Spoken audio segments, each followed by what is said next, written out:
Now this is a simple song with a simple message. It talks about how we're supposed to come to God when we ask for salvation, just as we are. It doesn't matter who you are or what you've done, God wants to forgive you. Now when I was 12 years old, at Bayview Baptist Church in Bathurst, New Brunswick, there was a group visiting called the Agape Players and Singers. And at the end of an evening service, they asked if anybody wanted to come forward and dedicate their life to God.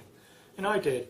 And that evening, a man named Jerome from Chattanooga, Tennessee prayed with me, and I became a Christian. Now for me, this wasn't my first time in a church. Some of my earliest memories are when my family moved from Toronto to Bramalea. I remember getting up one morning and running downstairs and asking Mom where Dad was.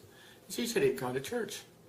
So I asked her, what was church? Because it wasn't part of our life at that time. But I do remember in the time that follows, church became a very important part of our family life. I remember when my parents were baptized. I remember going to church every Sunday and making friends. Now when I was 10 years old, my parents moved from Bramalea to Bathurst, New Brunswick, my hometown. And that's when I started attending Bayview Baptist Church. And that became a really important part of my life until I graduated high school.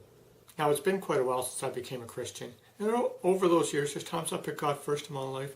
There's really a long time where I really didn't. I just sort of did my own thing. I wasn't really leading a bad life, but I wasn't leading a life faithful to Him. But God never stopped working in my life and kept reminding me the importance of following Him. And God's like that for everybody. It doesn't matter who you are or what you've done. God wants to accept you just as you are.